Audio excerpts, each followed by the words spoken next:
Bueno, empezamos. Muchísimas gracias por venir.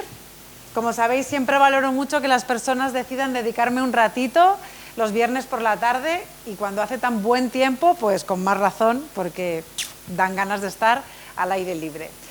Hoy voy a hablar de los cuidados. Es la primera vez en 5 años que traigo este tema y es la primera vez que lo he volcado, ¿no?, en una presentación. Creo que esta será la primera presentación de varias que van a ir creciendo y desarrollándose, porque me parece un tema muy importante. Así que, bueno, espero que os guste. Antes de empezar, hoy voy a hablar de mujeres en general, porque el mandato de cuidar es uno de los mandatos fundamentales que recibimos las mujeres desde que somos niñas. Pero como es un mandato social, construido social y culturalmente, todo lo que voy a contar hoy aquí puede estar presente en varones que les haya tocado cuidar, porque yo en mi despacho he tenido a hombres que dentro de sus familias tenían el rol de cuidadores y sufrían de exactamente lo mismo que hoy voy a contar. Lo que pasa es que los hombres cuidadores son casi una novedad de los últimos años, ¿no?, de las últimas décadas. Cada vez vemos más a hombres que están cuidando de sus hijos pequeños, que se piden bajas o incluso excedencias para poder cuidar. Pero hasta hace muy poco la labor de los cuidados, tanto al inicio como al final de la vida, como en la enfermedad o en la discapacidad, era cosa de mujeres, ¿vale? Eso no quiere decir que los hombres no puedan cuidar. Así que, bueno, vamos a hablar del mandato de los cuidados. Vamos a hablar cómo impactan los cuidados en la vida de las mujeres, en la salud mental de las mujeres, cómo nos limita, y vamos a reflexionar sobre qué se necesita hacer para que lo que yo os voy a contar pues siga cambiando y se siga transformando, ¿vale? ¿Por qué lo llamo la revolución de los cuidados? Que es el cambio desde dentro. Porque los cuidados forman parte de la vida íntima de las personas. Incluso los profesionales del cuidado, como yo, que soy psicóloga y soy psicóloga en servicios sociales, soy una profesional del cuidado. Y los profesionales del cuidado nos metemos en la vida íntima de las personas. Por eso lo llamo el cambio desde dentro, porque no es algo muy íntimo y al mismo tiempo muy político. Entonces, pero es reflexionar sobre cómo lo íntimo nos impacta y cómo necesitamos reflexionar y pararnos a pensar sobre lo íntimo para transformar de manera profunda la sociedad. Así que, bueno, en un sistema capitalista y patriarcal solo se valoran aquellas actividades que son rentables, es decir, aquellas que generan dinero. Por eso es fundamental entender que más allá de lo productivo y de lo monetario, las personas somos seres ecodependientes e interdependientes.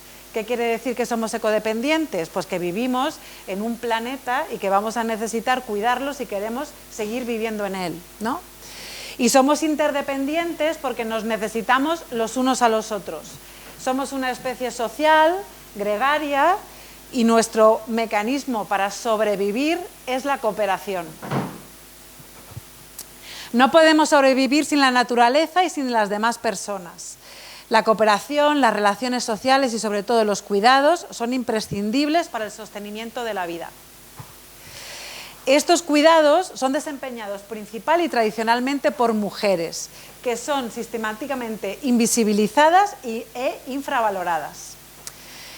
Es una carga enorme que ha recaído sobre la mitad de la población del mundo. Y una carga de la que deberíamos ser todos corresponsables. Por ello es urgente avanzar hacia una distribución más justa y equitativa del cuidado, tanto en los propios hogares como a nivel de la sociedad en general. El cuidado es una cuestión política, no es algo que debamos resolver cada uno de forma individual. Y en la presentación de hoy lo desarrollo. Urge avanzar hacia la construcción de un sistema público comunitario universal de los cuidados, que garantice este derecho. Como es evidente, como la responsabilidad y la carga de los cuidados ha recaído principalmente sobre los hombros de las mujeres, pues ha sido un asunto que ha interesado al movimiento feminista desde sus orígenes, ¿vale? Así que el feminismo lo que reivindica es que necesitamos poner la sostenibilidad de la vida y los cuidados en el centro y asumir que la vulnerabilidad, que la fragilidad es una característica humana, que cualquier persona podemos estar en una situación de vulnerabilidad o de fragilidad en cualquier momento de nuestra vida. Según la socióloga vasca Martxalen Lagarreta, es importante diferenciar 3 dimensiones en los cuidados, ¿vale? La material y la física, la subjetiva relacional y la política. La material y física, bueno, hace referencia a aquellas tareas que podemos conceptualizarlas como trabajo.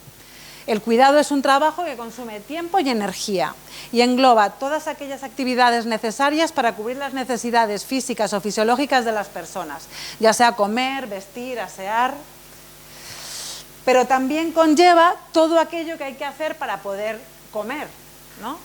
Antes estaba con un paciente y estábamos hablando de que comer conllevaba actividades antes y actividades después de comer, ¿no?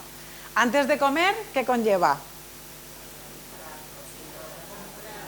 Decidir qué vas a comer, ir a hacer la compra, prepararla, luego ya te lo comes y después de comer, ¿no? Pues claro, cuando hablamos de que tenemos que comer, pues es que hay una secuencia de tareas que engloban pues esa necesidad, ¿no? Y por lo que sea, en nuestras relaciones nos encontramos frecuentemente con personas que se olvidan cosas de las que hay que hacer antes, ¿no? Durante y después. Los que tienen hijos adolescentes lo saben, ¿no? Por ejemplo. Vale. Es necesario hacer trabajo doméstico para poder prestar cuidados. Algunas autoras feministas definen este trabajo doméstico como una precondición de cuidado o cuidado indirecto. En cambio, otras feministas señalan que separar los cuidados del trabajo doméstico es un sesgo primermundista. Y nos invitan a reflexionar que cuando externalizamos estas tareas, ¿no?, ¿a quién se las depositamos? La subjetiva relacional, la dimensión subjetiva relacional de los cuidados habla de que más allá de la realización de una serie de tareas concretas, los cuidados conllevan una dimensión que es humana, que es relacional, que no la puede hacer una máquina. Tiene que ver con el vínculo que se crea entre las personas y también con la responsabilidad y el cuidado afectivo. Cuidar es crear vínculos y tener contacto humano.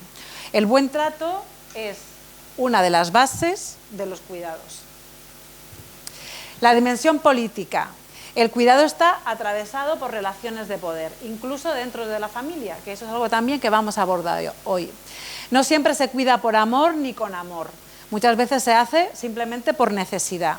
El cuidado puede conllevar situaciones de maltrato hacia la persona cuidada y también puede suponer explotación para aquellas personas que prestan los cuidados. Explotación para aquellas personas que prestan los cuidados independientemente de que sean remunerados o no. Además de denunciar desigualdades, la dimensión política pues es propositiva. ¿Eso qué quiere decir? Que se proponen y se hacen propuestas de cambio, ¿no? Pues de cambios estructurales, sociales, políticos, legislativos. Para cuidar a una persona durante 24 horas al día, 7 días a la semana, de forma digna, hace falta contratar a 5 personas. No hay familia que pueda sostenerlo. El cuidado dentro de la familia no otorga reconocimiento social, ni remuneración, ni derechos. Que en este país, hasta que se consiguió la pensión de viudedad para las mujeres que no habían trabajado más que dentro de sus casas, pues también costó lo suyo. Es un trabajo 24 horas, 7 días a la semana, sin descanso, que anula la capacidad de gestión del tiempo diario e impide disfrutar del tiempo propio. Por ello, dedicarse al cuidado implica una pérdida de poder y de privilegios. Desde los feminismos se reivindica un sistema de cuidados, como decía, público-comunitario. Y cuando hablamos de externalizar los cuidados, tenemos que reflexionar necesariamente sobre que esa externalización se hace en el 99% de los casos sobre otras mujeres que viven en peores condiciones. ¿no? Mujeres pobres, migrantes, en muchos casos racializadas. Los trabajos de cuidados remunerados están muy mal pagados, os lo digo yo, ¿vale? Y reciben muy poca valoración social. Son sectores que son muy precarios, a pesar de ser importantísimos para cualquier sociedad. Y estamos hablando de los trabajos esenciales, los servicios sociales, los servicios de salud, ¿vale? Hablamos de bajos sueldos, de poco personal, de poco presupuesto, de muy pocos recursos. Lo que yo os diría, yo trabajo, por ejemplo, una de las partes de mi trabajo es protección de menores. Y yo tengo, ¿no?, con las personas con las que yo trabajo, trabajadores sociales, educadores, tenemos que hacer muchas veces investigaciones y valoraciones para saber si un menor está viviendo una situación de riesgo o desamparo y hay que tomar una medida de protección para sacarle de un sitio donde a lo mejor está siendo maltratado físicamente, abusado sexualmente, a que suena importante y relevante, ¿no? Y que para poder hacer bien ese trabajo hace falta muchísima formación, mucha experiencia y además gente que tenga capacidad de sostener esas dosis de sufrimiento. Pues está muy mal pagado. Y además, cuando te quieres formar para poder ser mejor profesional, porque consideras que tomar una medida de protección con un niño que le va a separar de su familia biológica y le va a meter a lo mejor en una institución o con una familia de acogida, tienes una responsabilidad tan grande que tienes que estar muy preparado para poder hacerlo bien, porque hay vidas en juego. ¿Quién te paga esa formación? Tú, ¿no? Que si yo pudiera, si yo hubiese elegido, si me compraba un piso en la playa, ahora ya no, que está todo carísimo, pero cuando yo empecé a estudiar, a lo mejor tendría una casa en la playa, de todos los másters y de posgrados que tengo que hacer para poder hacer bien mi trabajo. Y cuando yo pido, oye, ¿me podéis financiar esta formación que es súper importante porque tal, no sé qué? Porque además otra cosa es que muchas veces tenemos que estarnos siempre formando y reciclando, ¿no?, para poder hacer todavía mejor el trabajo. Pues eso lo pagas tú de tu bolsillo, porque tu trabajo en el mundo de los cuidados y de la protección y demás, pues no está valorado. Muchos de estos servicios, además, se han externalizado a empresas privadas que buscan hacer negocio con la vulnerabilidad humana a costa de usuarios y profesionales. Hasta hace muy poco, las empresas que querían dedicarse, por ejemplo, a los servicios sociales tenían que ser empresas del sector. Ahora se puede meter cualquiera. O sea, tú tienes una empresa de, yo qué sé, y te puedes meter a ofrecer un servicio de, ¿no?, de cuidado de personas mayores o en servicios sociales porque se ha liberado el mercado, ¿vale? Cuando digo que es a costa de usuarios y de profesionales, es que, pues obviamente, si una empresa quiere sacar, no, primero porque son concursos que se dan a la empresa que lo da más barato, y como los empresarios quieren sacar beneficios de eso, ¿de dónde recortan? De los profesionales y de los servicios que le van a dar a los usuarios. ¿Se entiende?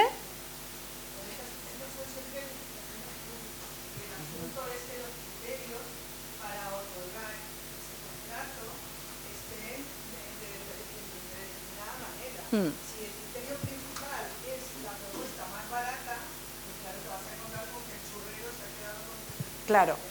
Vuelvo, como estamos en la primera diapositiva, yo os hablaba de que estamos en un sistema capitalista que donde se valora que lo importante es aquello que genera dinero, todo aquello que no genera dinero no es valorado como importante, ¿vale?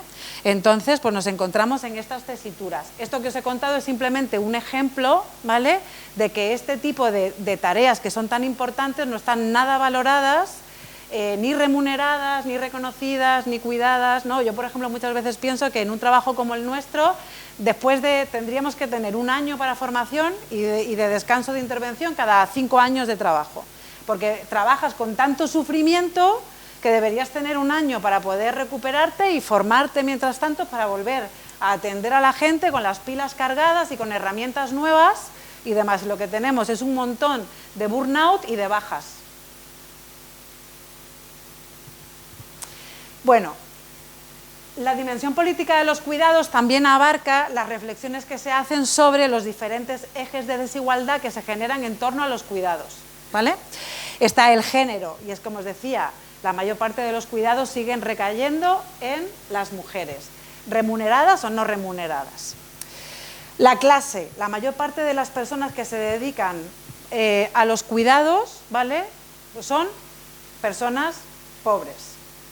Que yo digo, tú eres de una clase, tú vienes de una familia de muchísimo dinero, has sacado la EBAU con una notaza y dices, no mamá, es que yo quiero trabajar en el servicio de apoyo a domicilio. Eso no pasa, ¿no? A la vez, estos trabajos de cuidado están muy mal remunerados, como os decía, y luego estas personas, las personas que cuidan, luego ellas no tienen soporte para cuidar, ¿no? A no ser que se tejan redes de apoyo comunitario. Pero cuando son personas migrantes y demás que han roto con sus redes en su país de origen, pues es muy difícil. Entonces, al final, pues, bueno, se generan pues estas grandes desigualdades, que hay gente que puede tener servicios de cuidado y otras personas pues no lo pueden tener. La raza, y esto se ve sobre todo en la externalización de los cuidados, ¿no? Que muchas de las personas que vienen y que realizan estos trabajos son personas migrantes, y muchas de ellas se encuentran en situación irregular, administrativa y jurídica en los países de acogida, ¿vale? Muchas de ellas están trabajando en negro, sin contrato y demás. Y luego la edad. Hay un reparto desigual del trabajo doméstico y el cuidado entre generaciones. La población joven dedica muchísimo menos tiempo al cuidado que la población mayor.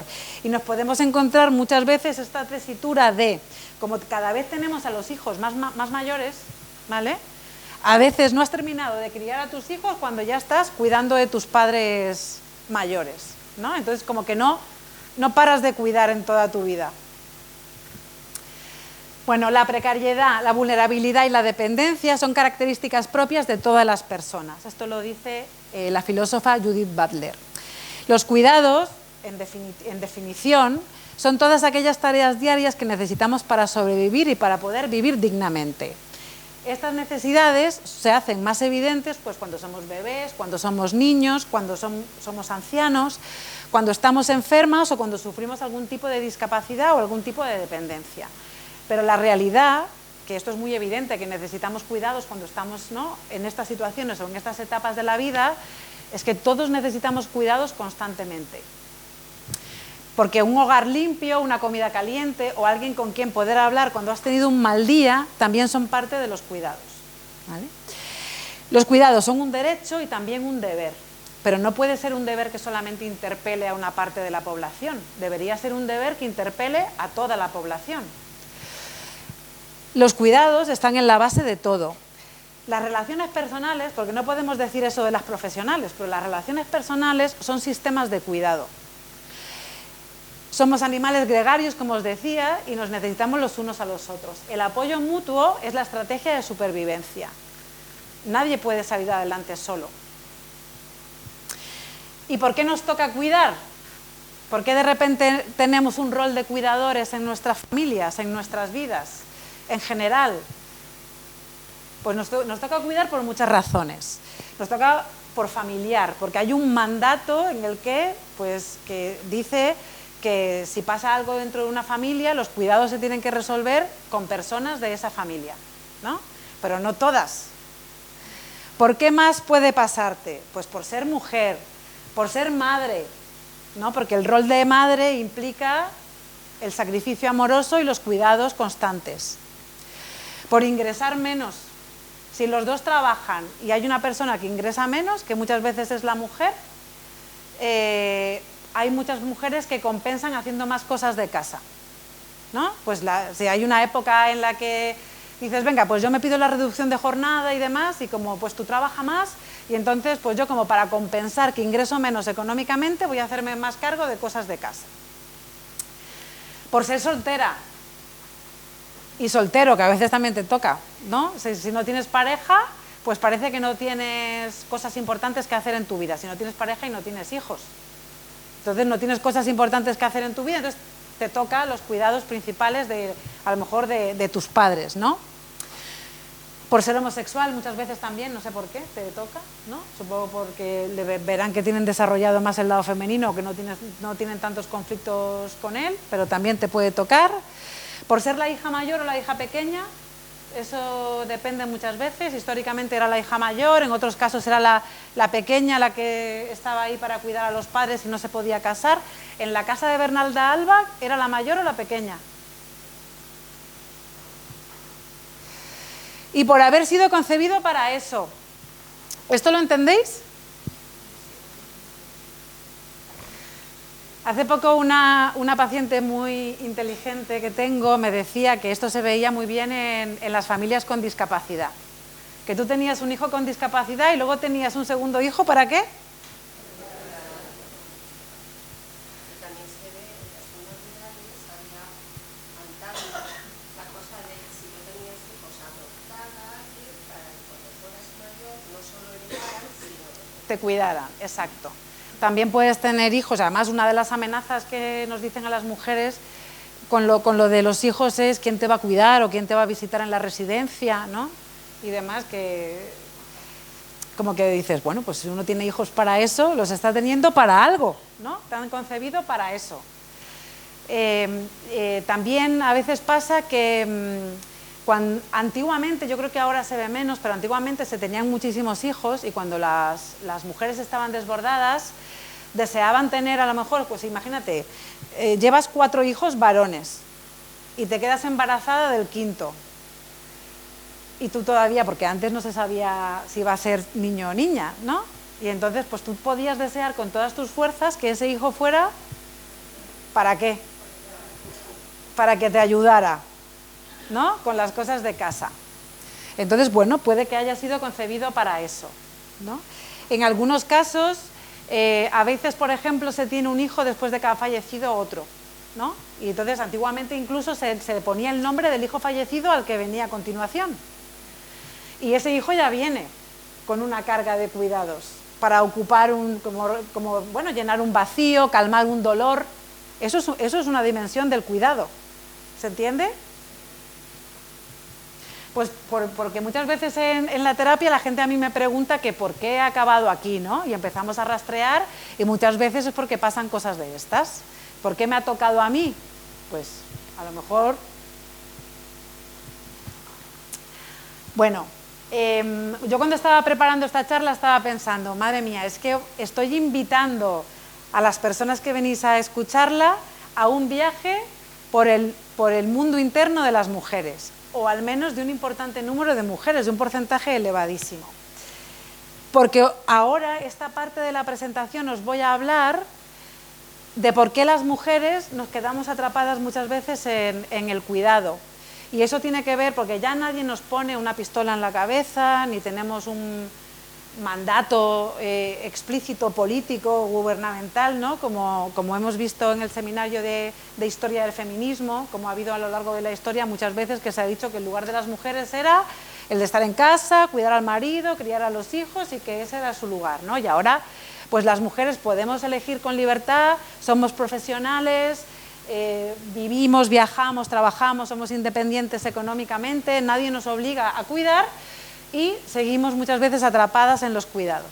Entonces, esto es algo que llevamos las mujeres por dentro. Yo muchas veces, en el último seminario, el de masculinidad, ¿no? El impacto del machismo en la salud mental de los hombres, yo os contaba que yo pensaba que uno de los grandes privilegios de las mujeres es que nosotras, cuando nos pasa algo, enseguida tenemos permiso para contárselo a la gente, a las amigas, y que no tenemos ningún problema de hablar de nuestros sentimientos y buscar apoyo, ¿no? Social. Y eso es un gran privilegio de las mujeres. Nos cuesta menos hablar de lo que nos pasa, de cómo nos sentimos, nos cuesta menos pedir ayuda, en fin. Pero yo creo que uno de los grandes privilegios de los hombres es que ellos pueden decir que no sin resaca emocional.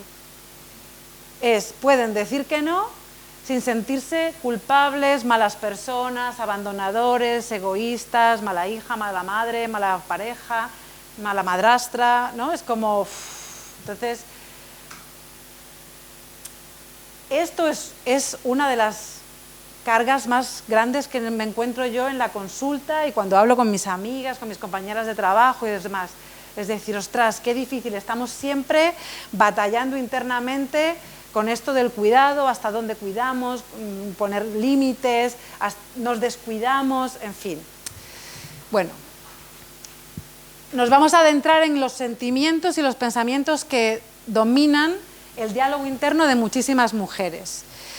Vivimos en una sociedad que sigue orientando a las mujeres hacia el cuidado a los demás y a los hombres hacia la producción de bienes de mercado. ¿Y qué es lo que se valora en nuestra sociedad? Aquello que da dinero. Son mandatos arraigados que han colonizado la mente de las mujeres y que condicionan muchísimo nuestras vidas.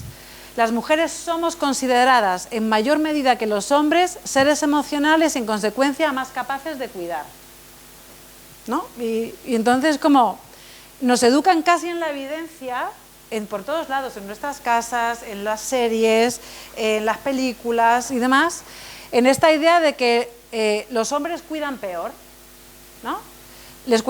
Como que les cuesta más conectar o hablar de las emociones, les cuesta anticipar necesidades, les cuestan los detalles, le dan menos importancia al orden, la limpieza, la higiene de por sí.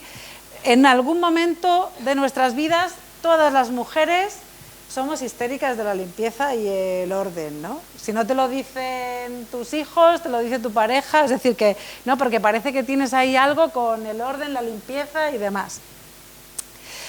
Que no se acuerdan de los cumpleaños, ¿no? Como les cuesta más esto de organizar vacaciones y planes en familia, o ver, ¿no?, cómo se llamaba la tutora de tu hijo, es como que, ¿no? Y hay cosas como de las relaciones que no entienden, o cosas de casa que no ven, ¿no? A no ser que se lo digas. Y entonces como que se queda la cosa esta de que como que se les da peor esto de cuidar, ¿no? Entonces, bueno, pero es que luego además de esto que además muchas veces que es como de, bah, ¿qué quieres? Son hombres, ¿no? ¿Qué quiere decir esa frase? ¿No? Es como, pues esa frase lo que viene a decir es no esperen más, ¿no? Es como, bueno, la cuestión es que también hay una diferente percepción social entre hombres y mujeres en relación a los cuidados. Las mujeres que se niegan a cuidar sufren una penalización social. Y para mí un ejemplo clarísimo es que la primera palabra que viene a la mente de muchísima gente ante una mujer que dice que no quiere tener hijos es ¡qué egoísta!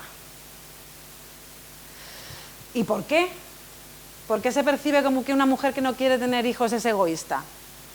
Pues yo pienso que es porque está diciendo que no quiere cuidar, que renuncia al sacrificio amoroso que se espera de las mujeres, ¿no? Que se espera que deseen tener hijos y que además deseen entregar su vida para cuidarles y acompañarles en su crecimiento y en su crianza, que hay muchas mujeres que pueden desearlo, fenomenal, ¿no? Pero puede que haya muchas que no.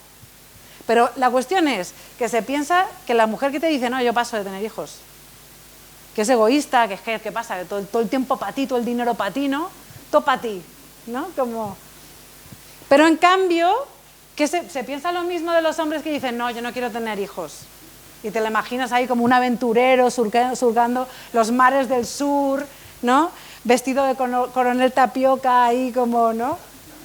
Convirtiéndose en un madurito interesante y yo qué sé, teniendo un amante en cada puerto, yo qué sé, ¿no? Hay muchísima literatura que construye a este hombre bohemio que no quiere tener hijos y que vive aventuras y demás. Y ahí sí que no importa si el dinero es todo para él, todo el tiempo es para él, ¿no? La mujer que se niega a cuidar es percibida como mala, ¿no? Sé que la gente va a pensar que soy mala persona. Esto me lo dicen un montón en consulta. Pero es que no podía más. Necesitaba meter a mi madre en una residencia.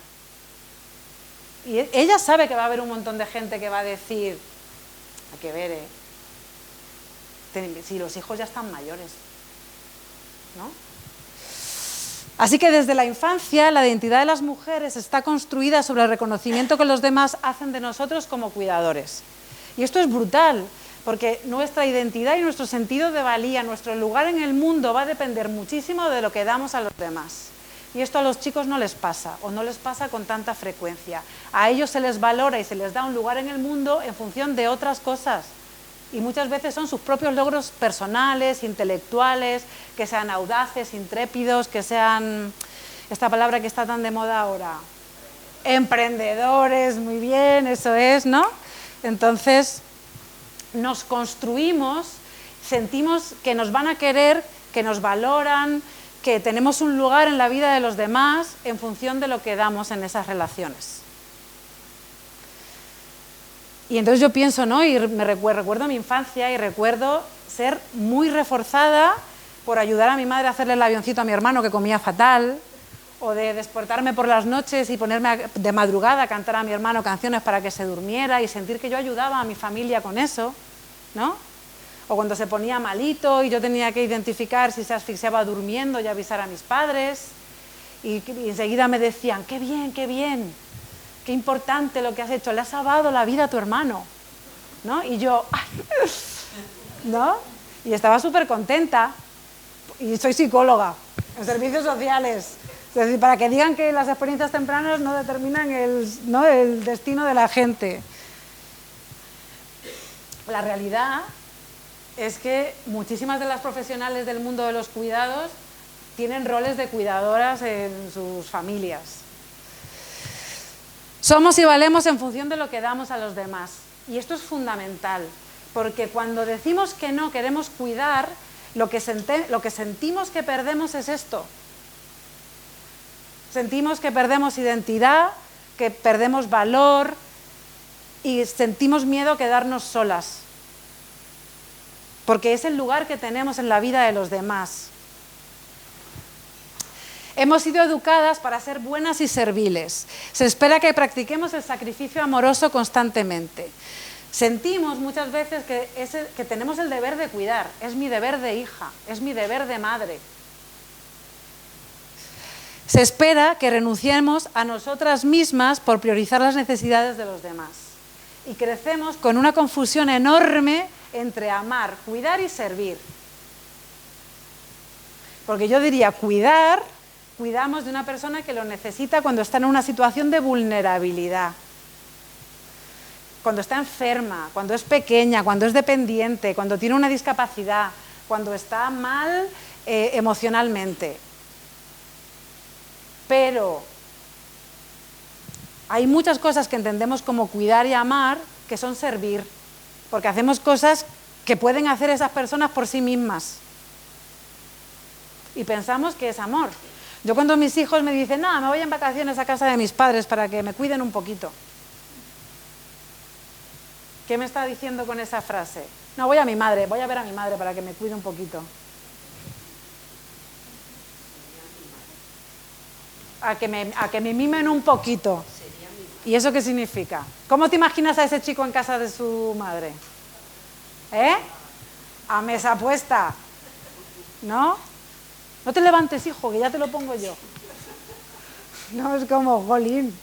Y la cuestión es que eso genera luego grandes confusiones, porque resulta que luego yo me encuentro en consulta hijos de mujeres que han sido independientes, que no estaban ahí lavándote la ropa, haciéndote tuppers para que comas toda la semana, planchándote, recogiéndote a los hijos al colegio, y la gente se piensa que ha tenido malas madres.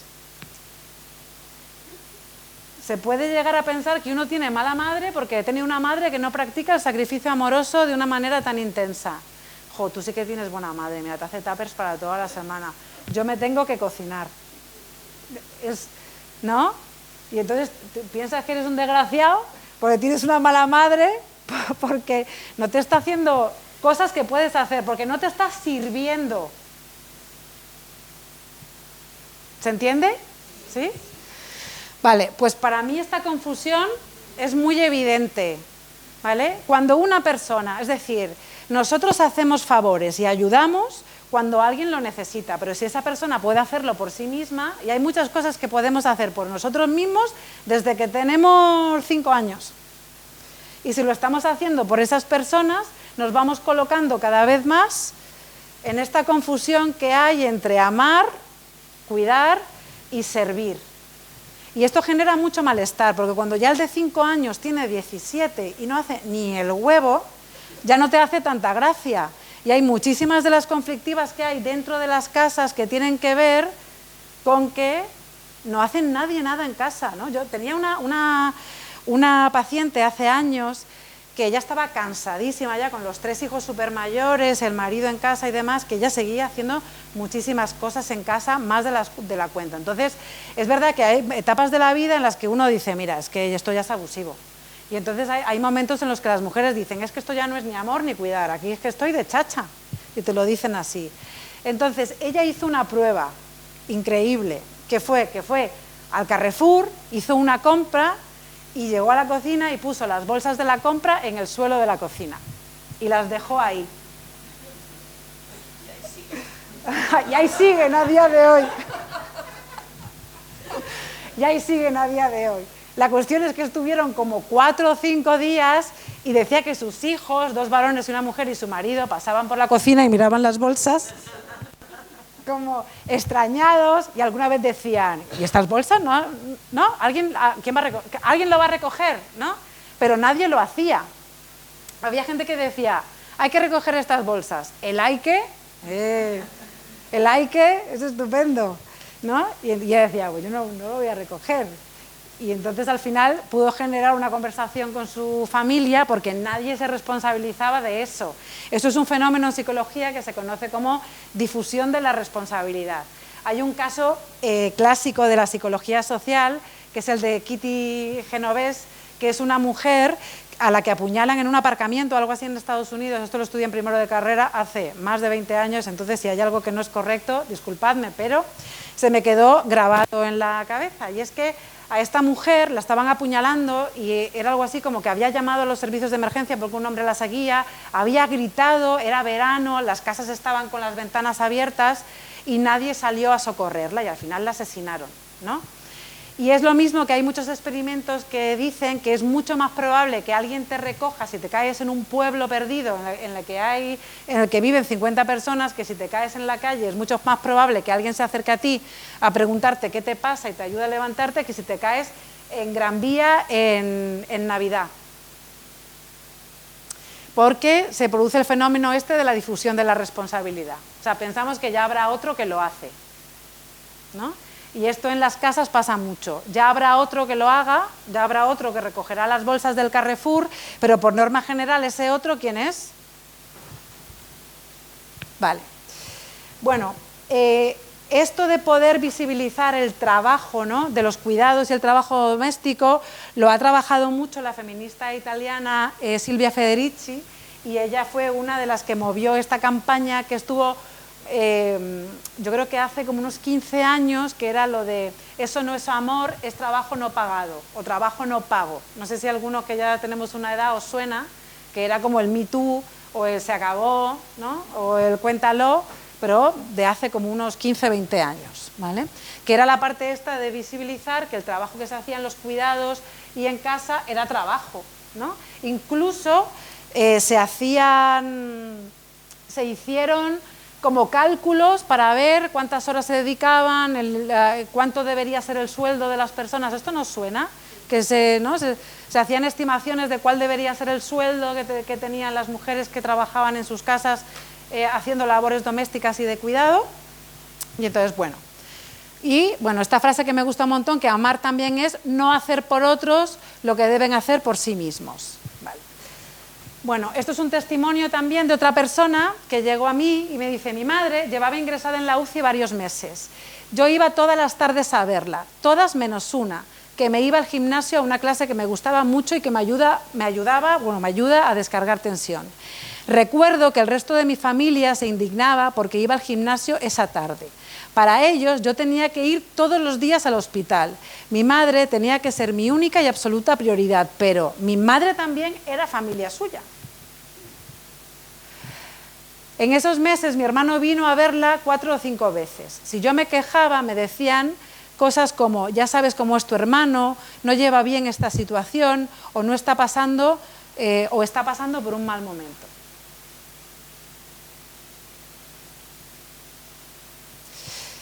Y entonces esta anécdota me recordó a esta imagen que vi una vez en internet, que es que cuanto más disponible, más invisible, ¿no? Y dice, no lo olvides, amiga, date cuenta, ¿no?, que es otro de los lemas que hay ahora. De las mujeres se espera que seamos amables, comprensivas, ¿no? O sea, toda la vida tenemos como estar comprendiendo, ¿no? Pobrecito, entiéndele, ¿por qué tal? ¿No? Es como... Pues yo tuve una circunstancia especial en mi vida y bueno, yo crecí con una nana que nos trataba diferente a mi hermano y a mí. Y entonces yo muchas veces, para poder decir, yo protestaba y decía, ¿y por qué le hace el zumo de naranja a él y a mí no? ¿Por qué le dobla la ropa a él y a mí no? ¿No? Yo qué sé, porque eres niña y dices, ¿qué pasa? ¿No? Y era, bueno, comprendes que ella es machista, porque tal, porque viene donde viene y además ha perdido a su hijo y no sé qué. Y yo, vale. ¿No? Y entonces es como, pues dices, ay, vale, pues entonces sí, entonces vale, hazle el zumo a mi hermano y a mí no, que no pasa nada.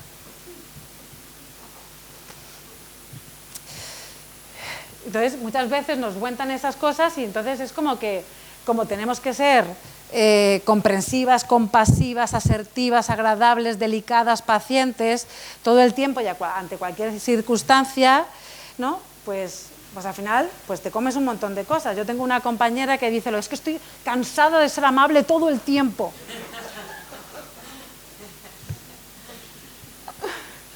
Dice que estoy cansada de ser amable todo el tiempo, y todo el tiempo con la sonrisa, y todo el tiempo educada, y todo el tiempo, ¿no? Bueno, los hombres tienen permiso de no cuidar, que esto decía lo de el privilegio de los hombres, ¿no? No crecen pensando o sintiendo que valen, que son queridos en función de lo que cuidan y dan a los demás. Los hombres son libres para elegir no cuidar porque no tienen miedo a decir que no, ¿no? ¿Y por qué tenemos miedo las mujeres a decir que no? Pues porque tenemos miedo a las consecuencias de ese no. Tenemos miedo a que se enfaden con nosotras, a que haya castigos como el silencio o el desprecio, ¿no? O que nos rechacen o que nos devalúen, ¿no? Que yo creía que eras de otra manera, ¿no? Si toda la vida te han valorado por cuidar y en un momento determinado dices, es que os lo digo, puedes llevar toda la vida cuidando, que el día que dices no, puede pasar esto. Yo pensé que eras diferente. Has cambiado. Ya no eres la hija que yo eduqué, ¿no? Entonces, aunque parezca que no, nos importa mucho, porque si nuestro valor depende de que los demás piensen que somos buenas y somos generosas y somos buenas personas, decimos que no y sentimos como que perdemos eso y como que nos van a dejar de querer y nos van a dejar de ver bonitas. No deberíamos tener miedo a que nos dejen de ver bonitas porque decimos que no a algo. ¿Por qué? ¿Por qué decimos que no y de repente somos malas, feas o hemos decepcionado? Hace poco me contaba otra paciente una anécdota que me indignó muchísimo, que llegué a casa en plan, tal, y es que, bueno, resulta que sus padres habían comprado recientemente una casa en la playa. Y la casa tenía 2 habitaciones y bueno, pues iban los 4, sus padres y ellos 2 como hijos, ¿no?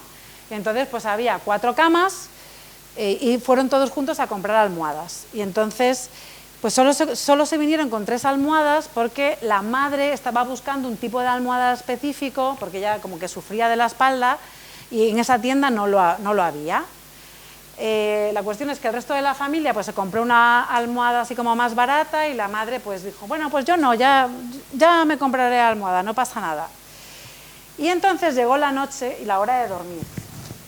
Y entonces el hijo, varón, que resulta que duerme sin almohada, que cuando me cuenta mi paciente, cuando empieza a dormir, está abrazando la almohada, pero que al final la almohada siempre amanece en el suelo, ¿no?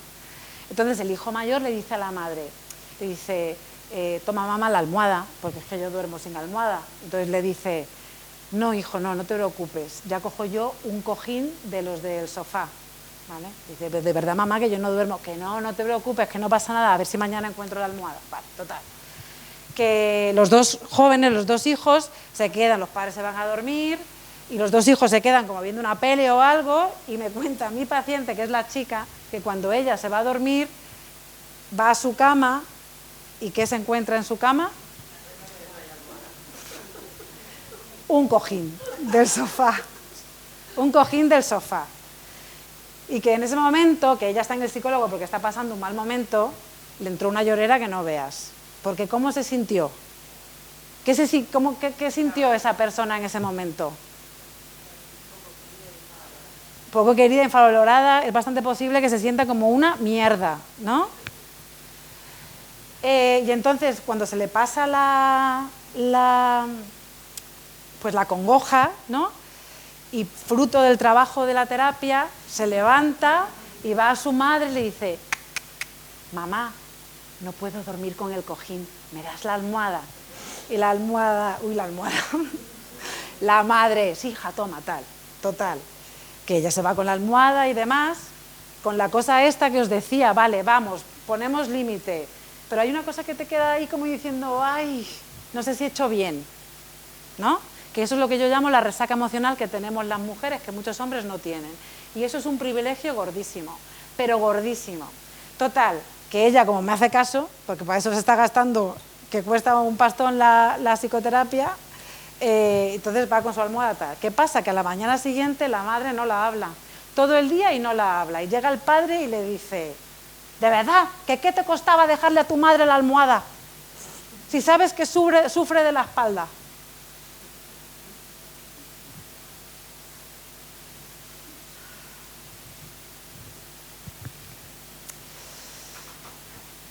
Nos sentimos, esta resaca emocional se compone de sentimientos de sentirte mala persona, egoísta, culpable por priorizarnos a nosotros y no a los demás, por no practicar ese sacrificio amoroso, por no cuidar todo el tiempo, por decir que no en un momento determinado, ¿no? Esta chica se sentía culpable porque iba una vez a la semana a una clase de gimnasio que es que necesitaba, que ella decía: es que me viene muy bien para desconectar, que yo voy todos los días al hospital y estoy todo el día encerrada en el hospital, ¿no? Y es como, y aún así me cuesta mucho en terapia hacer sentir a las mujeres o a los hombres que hacen el rol de cuidadores que puedan sentir como legítimo tener un rato para cuidarse a sí mismas, sin sentirse mal. Uy, esto es terrible.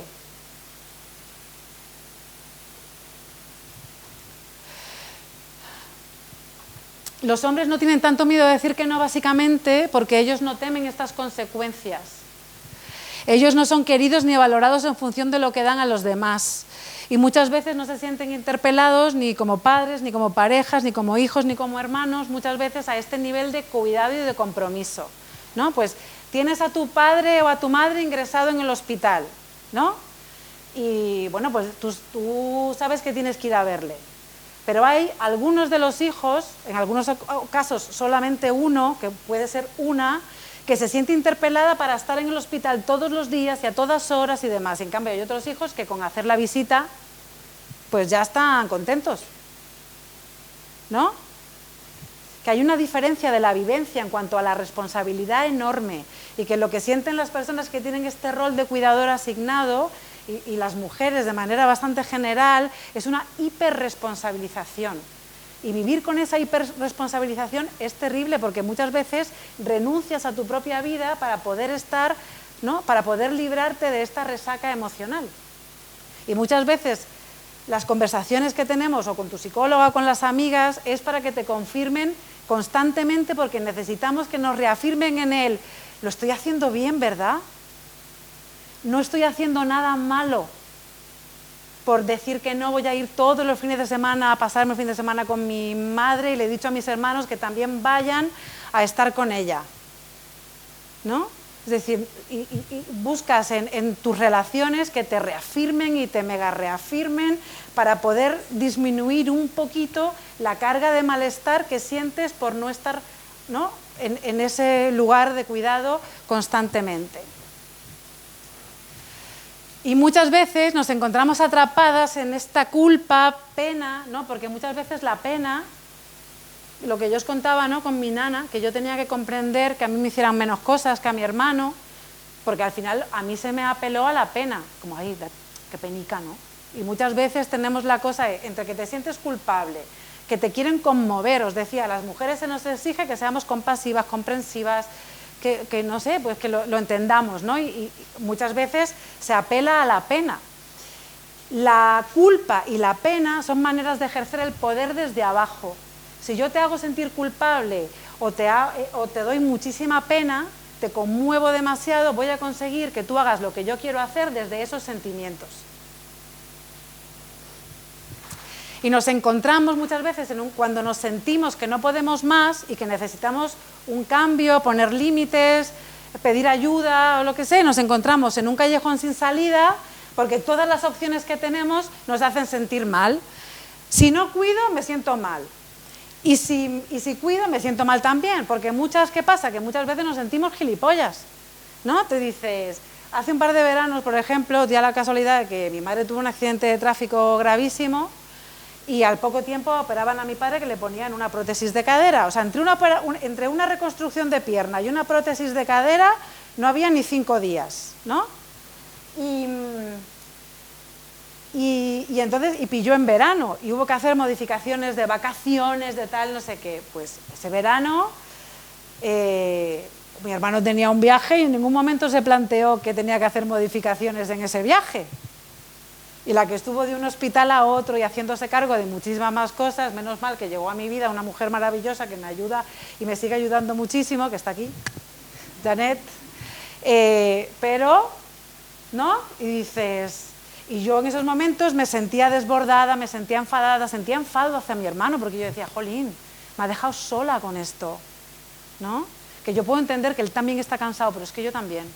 Que él tenía su viaje pagado y sus vacaciones pagadas, yo también. Perdimos unas vacaciones que nos habían costado como 1.000 euros, no me acuerdo la reserva, bueno, un rollo. En fin, ¿qué dices? Y entonces muchas veces es como, ¿y por qué lo has hecho? Pues haberte ido de vacaciones. Pues no, porque si me voy, ¿qué pasa? Me siento fatal, no puedo irme de vacaciones. Entonces, a eso me refiero con el privilegio. El privilegio es poder irte de vacaciones con tus 2 padres hospitalizados y no sentir ningún tipo de peso ni de remordimiento de conciencia. Yo me muero. O sea, es como, hay algo ahí que digo, ¿qué me pasa, no? Y entonces dices, si me quedo... Entonces, muchas veces las mujeres estamos en esta tesitura de me siento gilipollas, porque nos sentimos así muchas veces, digo, es que me siento gilipollas, es que solamente me encargo yo. El padre de mi mejor amiga murió de un infarto y mi mejor amiga tiene una mamá que es sordomuda. Pues a ella le tocó hacer todos los papeles, acompañar a su madre a todo, acompañar a su madre a los médicos, y tiene un hermano que ayuda de vez en cuando. Estoy agotada, pero si no lo hago yo, no lo hace nadie. Sé que no es justo que me encargue yo de todo, pero ¿y mi pobre madre qué va a ser de ella? Mi padre no quiere meter a nadie en casa. Dice que quién le va a cuidar mejor que su propia hija. Si no la cuido yo, ¿qué clase de hija sería? En muchas ocasiones el cuidado de los demás conlleva renunciar a la propia vida, al tiempo propio, a los planes, las expectativas, los deseos, y esta renuncia parece importar poco a los demás. Es una renuncia que muchas veces está naturalizada por la sociedad y el dolor que provoca es invisibilizado. Yo lo veo muchas veces, cuando llegan las madres que son madres profesionales que están todo el día trabajando y llegan a sus casas y tienen la cocina sin recoger, la mesa llena de migas, un montón de ropa que lavar. Digo, ¿qué pensarán? Que esta madre está deseando, qué ganas de llegar a casa, que voy a poner 4 coladas. Es como, ¿no? Es su deseo máximo, le encanta, lo disfruta. Vamos, o sea, se levanta por las mañanas y dice, no veo la hora de llegar a casa, ¿no? Para recoger los platos sucios de mi familia, ¿no? Naturalizamos que las mujeres renuncien a su tiempo, a su descanso, a sus deseos, a sus necesidades por cuidar a otros. Como si las mujeres no se cansaran o no le costara renunciar a las cosas importantes de su vida por cuidar. Nos perdemos a nosotras mismas cuidando a los demás. Y cuando expresamos malestar, nos enfadamos o nos quejamos, ¿qué somos? Unas intensas, ¿no?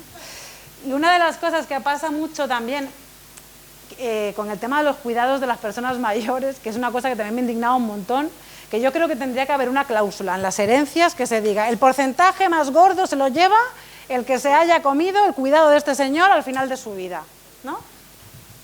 Porque luego hay mucha gente que no está nunca para los cuidados, pero cuando hay que repartir las cosas, vamos. Cuando una mujer cuidadora pide colaboración a las personas interpeladas que se ofrecen a ayudar, lo viven como si estuvieran haciendo un favor a la persona que cuida. No lo viven como una corresponsabilidad, porque esa responsabilidad no está internalizada como nosotras la tenemos internalizada, o como las personas con el rol de cuidador lo tienen internalizado. Además, lo viven como un esfuerzo puntual, temporal, y no como un compromiso de cuidado a largo plazo. Muchas veces no hay iniciativa, ayudan porque se les pide o se les recuerda, o se les orienta, ¿no? Que, cariño, ¿te puedo ayudar en algo? Y dices, sí, piensa, porque que la parte esta de que hay que pensar en lo que hay que hacer, porque para las mujeres también es una tarea tener que estar repartiendo las tareas, ¿no? Esa es, efectivamente, la carga mental. Entonces, tener que estar repartiendo las tareas, no es como decir, oye, ¿no te has dado cuenta de que estaban las lentejas fuera? ¿No las has metido en la nevera? ¿Me lo has dicho? ¿Has dicho que las metieran en la nevera? No, pero es que están las lentejas ahí, desde ayer por la noche, ¿no? Es como, tenemos que poner un cartel, un post-it, un cartel luminoso con una flecha, ¿no? Para indicar. ¿Qué pasa? Que las mujeres tenemos superpoderes para saber que cuando la comida ya se ha enfriado, se mete en tuppers y se guarda en la nevera. Tenemos superpoderes también para... Bueno, no, que se me voy a liar. Vale. El impacto psicológico de la hiperresponsabilización. No, es que hay algunas cosas que yo he reflexionado que dices, cosas que al final acaban haciendo las mujeres en una casa.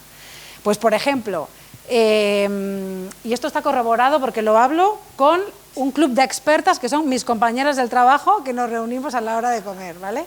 Por ejemplo, sabéis que los desagües del fregadero tienen la cosa esa que es para que no se vayan los estos, ¿no? Pues, ¿quién tira la basurilla que se queda en ese desagüe? Principalmente las mujeres, ¿no? Por ejemplo, cuando se queda comida podrida en la nevera, que tú sabes que eso tiene vida, ¿no? Al fondo, ¿quién coge y se atreve a tirar? Pues que es decir, abrir ese tupper debería tener un plus en la jubilación, porque es de riesgo, ¿no? Porque dices, Dios, esto tiene que oler, o sea, hoy aquí me va a salir, ¿no? ¿Quién tira ese tupper que nadie quiere abrir? ¿No?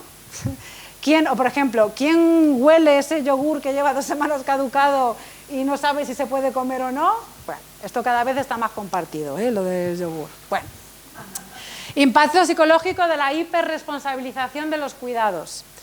Mucho estrés, sensación de que no llegas a nada, no haces nada bien, permanente sentimiento de culpa, permanente conflicto interno entre mis necesidades y las demandas o expectativas de los demás, codependencia, crisis de identidad, cuando dejamos de cuidar, ¿no? Tenemos como que buscar un nuevo lugar en el mundo, estar quemado, ¿no? El burnout del cuidador, sentimiento de soledad o desamparo, las renuncias a la propia vida, al propio tiempo, a los propios deseos, a la propia expectativa también tiene un precio, depresión, alcoholismo, vivir constantemente con esta resaca emocional. Y algo que leí en uno de los artículos que me he leído para preparar esta charla, y es que un grupo de sociólogas vascas dicen que las mujeres nunca, en relación a los cuidados, nunca en su vida reciben en la medida que dan. Esta construcción social sobre las mayores y mejores capacidades y habilidades de las mujeres para cuidar es uno de los principales instrumentos de subordinación social. Las capacidades de cuidado son universales. Las habilidades de cuidado se aprenden a lo largo de la vida. El cuidado que requiere empatía y sensibilidad hacia los demás, una mirada bidireccional, responsabilidad afectiva, respeto, reciprocidad, corresponsabilidad, solidaridad, justicia. Las obligaciones en la vida existen y se tienen que repartir. Es necesario entender que el tiempo, las necesidades, los deseos y los límites de todas las personas tienen exactamente el mismo valor y la misma importancia. Debemos compartir la carga material, todo lo que lleva tiempo, energía, tareas, pero también la carga mental y la carga emocional. Y yo abogo porque lleguemos a un acuerdo universal de mínimos en cuanto a cosas básicas, ¿no? Y yo lo pensaba, pensando en esta diapositiva, ¿qué tiene que pasar para que un lavabo sea considerado limpio? Y yo pensaba, 1, que no haya restos orgánicos, ¿no? Entonces, pelos, flemas, restos de pasta de dientes, todo eso fuera, ¿no? En un acuerdo universal de mínimos, para que no nos llamen histéricas de la limpieza y no sé qué, pues tiene que haber una serie de acuerdos de qué es lo que consideramos limpio como mínimo, ¿no? Dices, pues que no haya restos orgánicos, ¿no? Pues eso podría ser algo que lo podamos generalizar. Yo recojo mis pelos y tú enjuagas cuando te lavas los dientes, ¿no? Pues yo pienso que de muchas cosas no hemos hablado cuáles son los mínimos que tengamos que generalizar para considerar que una cosa esté limpia, ordenada, organizada, que sea higiénica, porque tiene que haber un acuerdo universal de mínimos. Luego ya si tú quieres que huela a arándanos, pues te lo curras, pero ¿no? Que no haya restos orgánicos sí que lo podemos acordar. Y luego toda la carga emocional que tiene que ver con la empatía, la responsabilidad afectiva, el cuidado afectivo, que eso daría para... Responsabilidad afectiva y cuidado afectivo daría para otra charla. Los cuidados son una responsabilidad común, ¿no? Esta es una imagen muy bonita que si queréis la podéis ver luego en la presentación cuando esté colgada en la web de la Universidad Popular. Y nada, pues me despido con una frase de Paulo Freire que dice que nadie se salva solo, nadie salva a nadie, todos nos salvamos en comunidad. Así que nada, muchas gracias y que...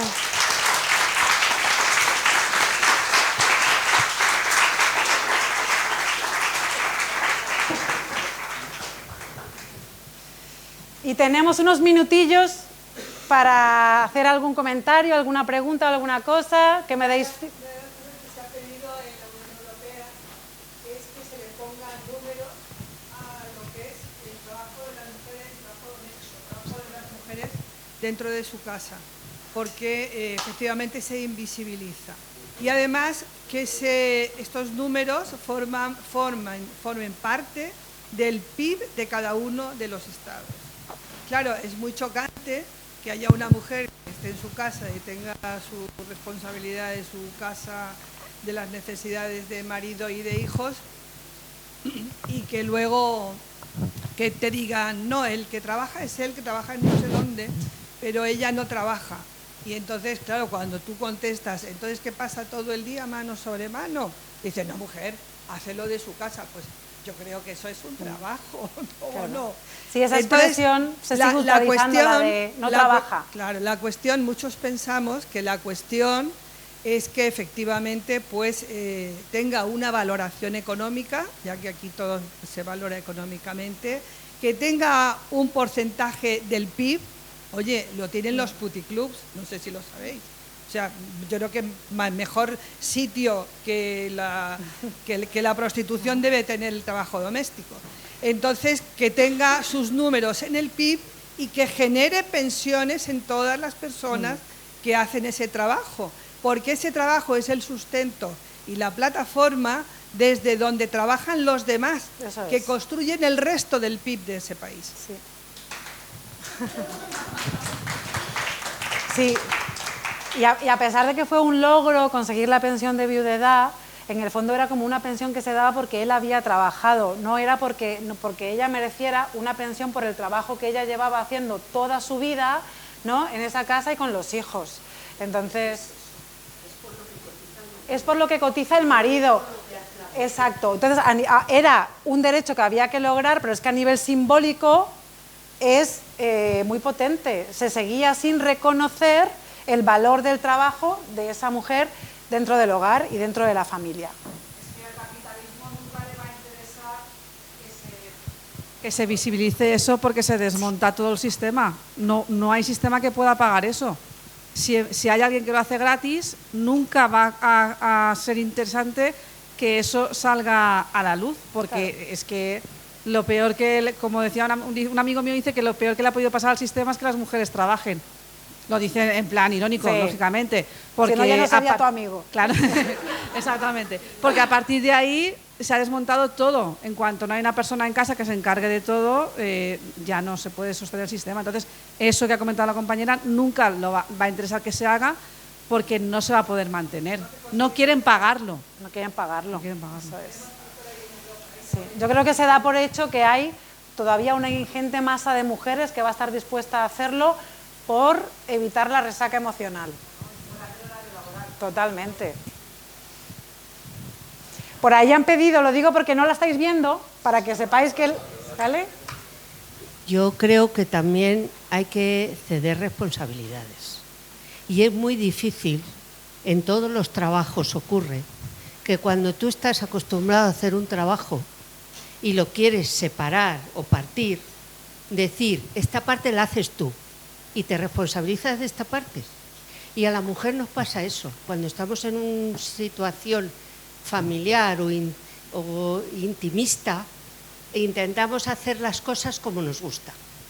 Y muchas veces cuando el hombre quiere intervenir, no le dejamos. Y ellos entonces dicen, pues como tú lo quieres, pues yo ya no lo hago. Y eso ha pasado a la gente de nuestra edad. Yo no sé a la gente joven, pero a la gente de nuestra edad ha pasado. Y es muy difícil volver a educar y volver a hacer comprensible a esas personas que tienen que compartir responsabilidades contigo, que las compartan. ¿Qué pasa? Tú dices, cuando alguien cuida a alguien, tiene que tener sus periodos de descanso. Y eso lo tiene que saber la cuidadora. Y lo tiene que saber a la persona que es cuidada. Todo el mundo. Porque si no lo saben, al final es mala cuidadora. Debería haber empleado mal cuidador, aunque sea masculino. ¿Por qué? Porque cada vez hay más hombres que cuidan. Y hay muchos hombres y muchos hijos que se enfadan porque no les dejas ejercer como cuidadores. Se enfadan, no entienden por qué si ellos se prestan a cuidarte, tú les dices, no, yo no quiero que me cuides. Entonces es complicado, porque la idiosincrasia de la mujer muchas veces no es solamente que la obliguen a hacer eso, que es verdad que socialmente la obligan porque se lo han metido en la cabeza, sino que muchas veces la mujer no quiere dejar de hacerlo. Y eso es lo peligroso. Tenemos que aprender las mujeres a darnos cuenta de que tenemos que decir que no a hacer cosas que no son obligatorias, necesarias y que lo pueden hacer los demás. Es la frase que has puesto. Sí, y que... Para mí esa frase es más importante. Poder enseñar a los hijos a cambio. Y mi madre me enseñó eso. Qué interesante está y qué necesaria esta ponencia, Amelia. Date cuenta, amiga.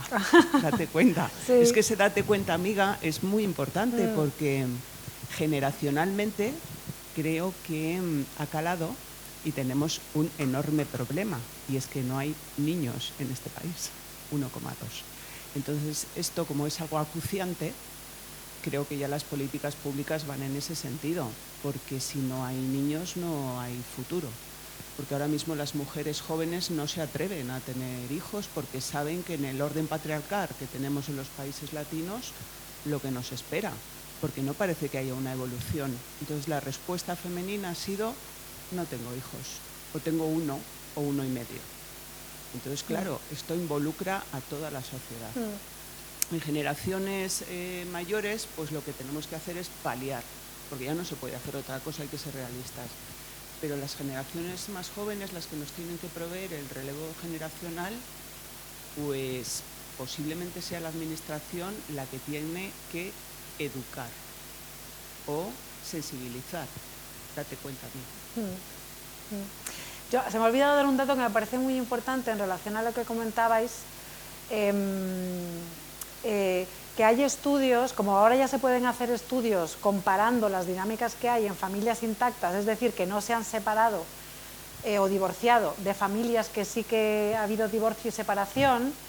Los estudios que se hacen sobre implicación del padre en el cuidado de los hijos, los padres puntúan muchísimo más en implicación, cuidado afectivo, responsable y demás, en las familias separadas y divorciadas, sobre todo en aquellas en las que hay custodia compartida, pero aunque no haya custodia compartida, resulta que el tiempo, aunque sea poco, esos 2 fines de semana al mes que están con los hijos, tienen que estar mucho más pendientes de todas las necesidades de sus hijos que cuando están con la pareja. ¿Entendéis? Que me parece, es decir, que este tipo de estudios a mí me parecen muy relevantes para poder entender que no hay algo genético, sino que hay algo educativo, que cuando los hombres son perfectamente capaces, porque lo que demuestran los estudios es que los hombres que se ocupan de sus hijos en custodias compartidas puntúan mucho más en implicación parental que los que están en familias intactas. Un poco en la línea que tú decías, pero yo no creo que sea tanto de una resistencia, que yo creo que sí hay resistencia a veces, como también inercias, ¿no? Que se da por hecho, damos por hecho que, ¿no?, que los hombres van a cuidar peor y entonces muchas veces nos cuesta delegar los cuidados. Yo tenía una paciente fisio que en el hospital, que trabajaba de fisio en una UCI, con gente que estaba ingresada, porque sabéis que después de mucho tiempo sin moverse, pues tienen que ayudarte en rehabilitación. Y decía que siempre se sorprendía de las mujeres mayores que estaban urgiditas, que estaban ingresadas en la UCI, a lo mejor habían salido de estar entre la vida y la muerte y estaban urgiditas de que les dieran el alta porque no sabían qué estaba comiendo su marido, ¿no? Que decías que hay como esa poca confianza de ¿qué va a ser de él? Es que si no estoy yo se muere, ¿no? Es como... y demás. Pero sí, estoy completamente de acuerdo con que yo creo que es tan abrumador esto de los cuidados y la vida profesional y demás, que al final dices o no tengo hijos o tengo uno. Pero fíjate que el permiso igual para el padre e intransferible, que ha sido el gran cambio, que sea intransferible, pues ha sido nuestro gozo en un pozo, porque la estadística dice que se está cogiendo simultáneamente. Y se había ampliado para que el niño o la niña tuviera mucho más tiempo de cuidados en casa. Pues resulta que incluso en parejas jóvenes están coincidiendo los dos a la vez dándose a la casa. Y no se había pensado para eso. Se había pensado para prolongar. Y también con las vistas de que el padre a solas con la criatura generara más vínculo y si pudiese hacerse cargo, porque otra de las cosas que dicen los estudios es que cuanto antes estén los padres implicados en el cuidado, más duraderos y estables en el tiempo van a ser esos cuidados a lo largo de la vida de esa criatura. Se va a introducir en la ley pues la palabra de forma pues, concatenada, no a concatenada. la vez. Claro, no a la vez, Eso no es. Simultánea, porque al final el niño se va con 16 semanas a la guardería otra vez. ¿Y qué hacemos? Claro, yo y con esto termino. Yo pensaba haciendo esta charla, y con esto es el final, que es la pregunta que os tengo que decir. Para conseguir que los hombres se impliquen, tenemos que conseguir que los hombres se sientan culpables, malas personas, egoístas, abandonadoras, ¿no? Que muchas veces en nuestras relaciones de pareja estamos intentando ahí que tocarles la patata, a ver si se sienten mal un poco y demás, y yo pensaba, ¿y el cambio está en que los hombres sufran como sufrimos nosotras o por dónde está el cambio? Y ahí dejo la pregunta. Bueno, gracias.